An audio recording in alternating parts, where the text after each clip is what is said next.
I am here to give you all an update on the Antonio Brown fiasco that happened in Tampa. This is Jeff Lightsy Jr. with the Black Boss channel, so let's take a look into it right after the bumper.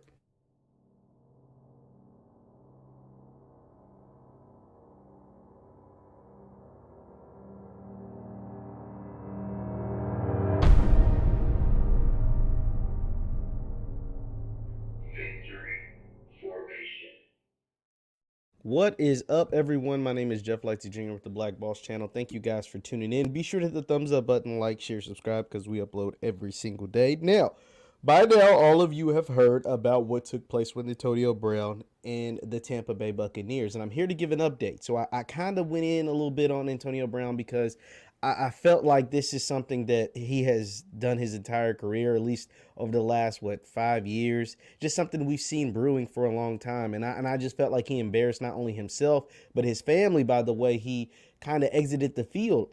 Now, regardless of the situation, I can say, Antonio Brown, you could say Antonio Brown was disrespected and shouldn't have been treated that way. And there is some justification to that. I can agree with you to a certain extent, but at the same time, I feel like there are certain ways you should handle things. Now, I'm going to play for you some clips from Ian Rappaport, who's like a senior reporter of the NFL, of what he is being told took place the day Antonio Brown decided to storm off the field and do all of those antics and leaving MetLife Stadium in New Jersey as no longer a member of the Tampa Bay Buccaneers.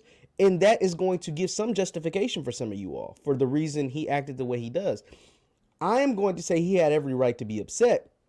I am never going to defend the way he treated himself, because Antonio Brown is 33 years old. Antonio Brown is a grown man. Antonio Brown has 5 children. And it looks like he threw a temper tantrum, something that a child would do. And I just simply can't, I simply can't like stand for that. So let's listen to Ian talk about Antonio Brown and what he is being told took place the moment Antonio Brown stormed off the field. So let me make sure you can hear Ian. Let me know in the chat if you can hear Ian. Let me know in the comments if you can hear Ian Rappaport talk about Antonio Brown. Let's take a listen.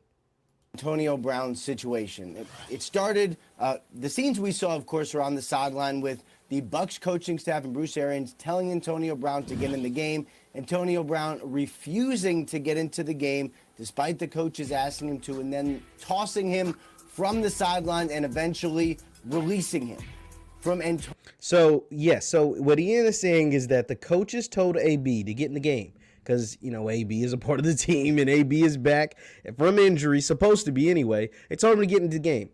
AB informs the team like, yo, I'm still hurt. I don't feel comfortable getting into the game, albeit he did, do pregame warmups, albeit he was suited and dressed, and albeit he had returned last week from his injury. But AB, to his defense, he did not practice a few days that week leading up to the game. And so typically when you don't practice, you typically don't play. And it's been the third quarter, and it doesn't seem like he had played. I didn't watch the game, so I don't know. I didn't see it exactly. But it sounds like he didn't play up until the third quarter. They're asking him to get in, and this is how he responded. But listen to AB, or at least his camp's response to what took place. Antonio Brown's standpoint, talk to people close to him.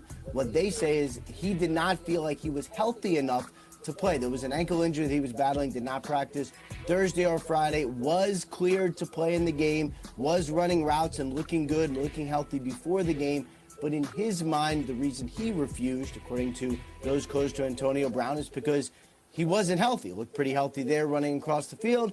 Now that's interesting, because there's a couple of things. If he feels like he wasn't healthy enough, which he can feel like that is perfectly normal, and typically coaches respond well to a player that's injured, especially a player that's as valuable as Antonio Brown. AB, like, the Bucs need AB. Like, let's just be honest. Chris Godwin is out for the season. Mike Evans is dealing with the hamstring injury that's on and off. They need AB to be productive for their team to have a chance of winning the Super Bowl and repeating as Super Bowl champions. But that doesn't seem to be the case. AB, in he warmed up, so he looked good during warm-ups, good enough to where the coaches felt like he can play. He's jogging off the field doing nothing, jumping jacks. Looks like that ankle, because he has an ankle injury, is okay. So, to react the way he did, even if the team told him to go to the locker room, I always thought there was more to it than just that. And this is what Ian gets into right now. But he is saying that he is not healthy. But that, K, is not where it started. There we go. There's been a boiling frustration inside the organization about Antonio Brown, his rehab, how much he was paying attention to that, his suspension, how honest he was with them. Endless issues with Antonio Brown. So we saw. So this is the big thing right here. So there is a bunch of other things, that has taken place behind the scenes that we don't see. AB is supposed to be rehabbing from an injury, an ankle injury that he said he was too hurt to play in the game from. Well, it sounds like he wasn't taking his rehab seriously. This is from the reports. It sounds like, obviously we all talked about the whole COVID vaccine, fake vaccine card. AB lied about having a fake vaccine card, at least momentarily. That is a problem. If you're not rehabbing like you're supposed to for the team, they're going to have issue with that. If you're out here lying about fake vaccine cards, they're going to have issues with that. And let's not, and I'm not the biggest Bruce Arians fan, because Bruce Arians told us a bunch of times that AB would never be a member of the Tampa Bay Buccaneers. Then they signed him. Then he said if AB has one strike as a Tampa Bay Buccaneer, we're going to cut him. Then that happened, and they still kept going because AB was productive, and AB was a monster for the Bucs. He was their most productive receiver when he played. So Bruce Arians ain't got the best credibility right now, but at the whole time in the back of his mind, he never really liked AB, but he dealt with it because he had Tom Brady, the GOAT, as his quarterback, and Tom Brady vouched for AB, and Tom Brady wanted AB, and that's why Antonio Brown was there. Let's continue to listen to Ian. The end point yesterday with him taking his clothes off and running off the field, but that was certainly not where it started, and it looked like this was the way the relationship was going to end anyway. It just ends in more histrionic fashion than maybe we were imagining. I mean, wow. So that is what Ian is reporting. So Ian did a couple of reports on AB.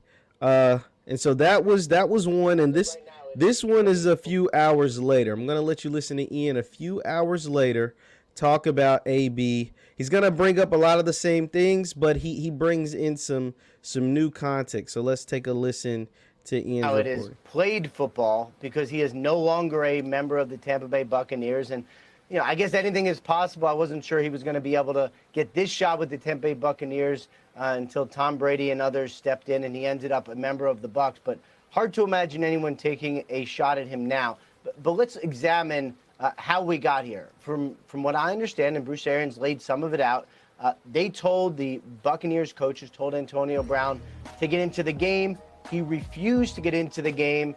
He was tossed from the sideline and then released after the game when Bruce Arians announced, or at least Bruce Arians announced it after the game, that he is no longer a member of the Buccaneers. And he talked to people close to Antonio Brown. So that's interesting because, once again, there's conflicting reports. At first, well, at least, and that's the thing, I think Bruce Arians could be lying here. So I'm not all the way in, siding with him over AB, but Bruce Arians is telling the media that they told AB to get in the game. AB refused to get in the game. Bruce Arians then told AB, hit the showers, you're no longer a member of the team. That is what AB's camp is saying, that Bruce Arians literally told him he was cut from the team on the sidelines. And that is what put AB into this tantrum, and that is why he reacted the way he reacted, because they literally cut the man in the third quarter on the sideline. That's what AB's camp is saying, and that is what led to AB acting the way he acted. Let's continue to listen. And they paint a different story for whatever it is worth. Of course, we know Antonio Brown's ankle did not allow him to practice Thursday and Friday.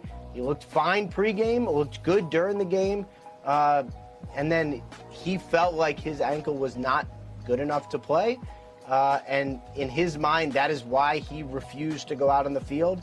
But then he was still tossed from the sidelines and then eventually released. Will be interesting to see what further action, if any, comes from Antonio Brown, if he really does believe his ankle was too injured for him to play.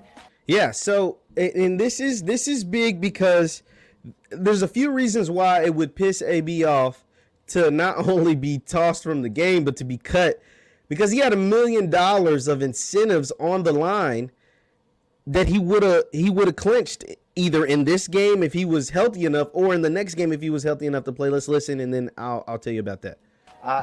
BA is right. What happened. We may never know the specifics of what set off the histrionics and fireworks. But Tom, it is pretty clear that it had reached a breaking point for the Bucs and for Antonio Brown. So yeah, so that is the latest from AB Antonio Brown when it comes to what took place with the Bucs, what led to his him being cut, what led to him being storming off the field, etc., etc. Now here is some of those things I was telling you that was left on the table when AB was essentially cut, potentially on the sideline or after the game. This is what took place. This was what happened. Now, Antonio Brown needed 8 more catches to unlock a $333,000 bonus. He needed 55 more receiving yards to unlock another $333,000 bonus, and he needed just 1 receiving touchdown to unlock another $333,000 bonus. Now, this was a costly outburst. This is from Sports Track. They're really, really good. At Spot Track, they're really, really good as far as like contract stuff goes. And we know from history that Tom Brady would have made these 3 things happen. Why? Because he did it for AB last year. If you guys don't remember, Tom Brady last season, AB had like similar contract incentives, and I want to make sure you guys will be able to see this. Last year, Tom Brady made sure AB hit the same similar contract incentives that he had in the 2021 season. He made sure AB hit all of them, or 2020 season. He made sure AB hit all of them and got all his bonuses. So Tom Brady in week 18, it's week 18, would have made sure AB hit all 3 of these, and he would have got another $1 million. Now, if the reports are true coming from the AB camp and Bruce Arians cut him before he got a chance to do this, I can see a level of frustration.